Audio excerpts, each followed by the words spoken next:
చూస్తే లోక్సభ అసెంబ్లీలలో మహిళలకు 33% రిజర్వేషన్లు కల్పించడంపై ప్రధాని మోదీ హర్షం వ్యక్తం చేశారు. మహిళల నేతృత్వంలోని అభివృద్ధి దిశగా భారత్ అడుగులు వేస్తోందన్నారు. దేశం వికసిత్ భారత్ గా మారడంలో మహిళల పాత్ర కీలకమని ప్రధాని అన్నారు. భారత నారీ శక్తికి ప్రధాని బహిరంగ లేఖ రాశారు. దశాబ్దాల కాలంగా పెండింగ్ లో ఉన్న మహిళా రిజర్వేషన్ల కలను సాకారం చేశామని లేఖలో ప్రధాని వివరించారు. ఈ అడుగు దేశ భవిష్యత్తును మార్చబోతుందని జోస్యం చెప్పారు. ఇది చట్టం మాత్రమే కాదు, దేశ నిర్మాణంలో మహిళలకు లభించిన గౌరవం అంటూ ప్రధాని మోదీ అభివర్ణించారు.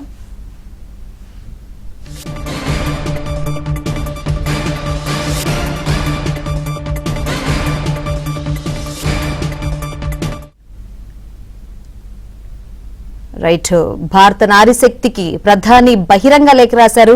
లేఖలో ఏం పేర్కొన్నారో తెలుసుకుందాం. మరిన్ని వివరాలు అందించేందుకు మా ఢిల్లీ బ్యూరో చీఫ్ కృష్ణ సిద్ధంగా ఉన్నారు. కృష్ణ, ఏంటి అప్డేట్స్?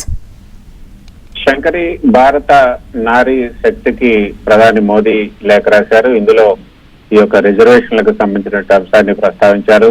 రాబోయే పార్లమెంట్ సమావేశాల్లో నారీ శక్తి వందన అధినియం మహిళా రిజర్వేషన్ బిల్ ఆమోదం పొందడం పైన ఆయన ప్రధానంగా ఈ లేఖలో దృష్టి సారించారు. స్టార్టప్లు, సైన్స్, క్రీడలు, కళలు, అదేవిధంగా స్వయం సహాయక సంఘాలలో మహిళలు సాధిస్తున్నటువంటి విజయాలను ప్రధాని కొనియాడారు.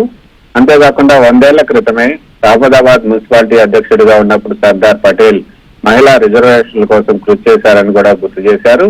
2029 లోక్సభ ఎన్నికలు అసెంబ్లీ ఎన్నికల నాటికి ఈ యొక్క మహిళా రిజర్వేషన్లు పూర్తిగా అమల్లోకి రావాలని కూడా ఆయన ఆకాంక్షించారు. ఈ లేఖ ద్వారా మోదీ పంపాలనుకున్నటువంటి సందేశం చాలా స్పష్టంగా ఉంది. ఏదైతే చట్టసభల్లో, పార్లమెంటు, అదేవిధంగా అసెంబ్లీల్లో మహిళలకు 33% రిజర్వేషన్ కల్పించడం అనేది దేశాభివృద్ధికి చాలా కీలకం. మహిళలు కేవలం ఓటర్లుగానే కాకుండా విధాన నిర్ణేతలుగా, పాలసీ మేకర్లుగా మారినప్పుడే ప్రజాస్వామ్యం బలోపేతం అవుతుందని ప్రధాని ఈ లేఖలో నొక్కి వక్కానించారు.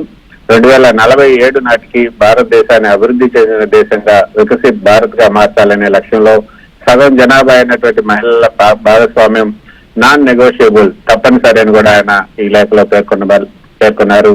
అంటే మహిళల క్రియాశీలక పాత్ర లేకుండా ఈ లక్ష్యం సాధ్యం కాదని ఆయన అభిప్రాయాన్ని వ్యక్తం చేశారు. గత 3-4 దశాబ్దాలుగా ఈ బిల్లు ఆమోదం పొందడంలో ఎదురైనటువంటి అడ్డంకులను కూడా ఆయన ఈ లేఖలో ప్రస్తావిస్తూ, ఇక ఏమాత్రం ఆలస్యం చేయడం మహిళలకు చేసే అన్యాయం అవుతుందని కూడా ఆయన విశ్లేషించారు. ఇది కేవలం ఒక చట్టం మాత్రమే కాదు, మహిళల ఆకాంక్షలకు దక్కినటువంటి గౌరవంగా భావించవచ్చని కూడా ఆయన ఈ లేఖలో పేర్కొన్నారు. ఈ చారిత్రక మార్పులో ప్రజలు కూడా భాగస్వామ్యం కావాలి, స్థానిక ఎంపీలకు కూడా లేఖలు రాసి వారిని ప్రోత్సహించాలని కూడా ఆయన కోరారు. ఇది బిల్లు పైన సామాజిక మద్దతును కూడగట్టే ప్రయత్నం అని చెప్పొచ్చు.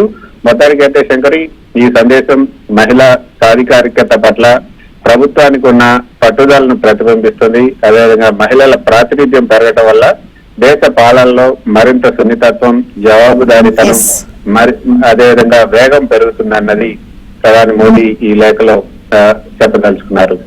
Right, thank you Krishna.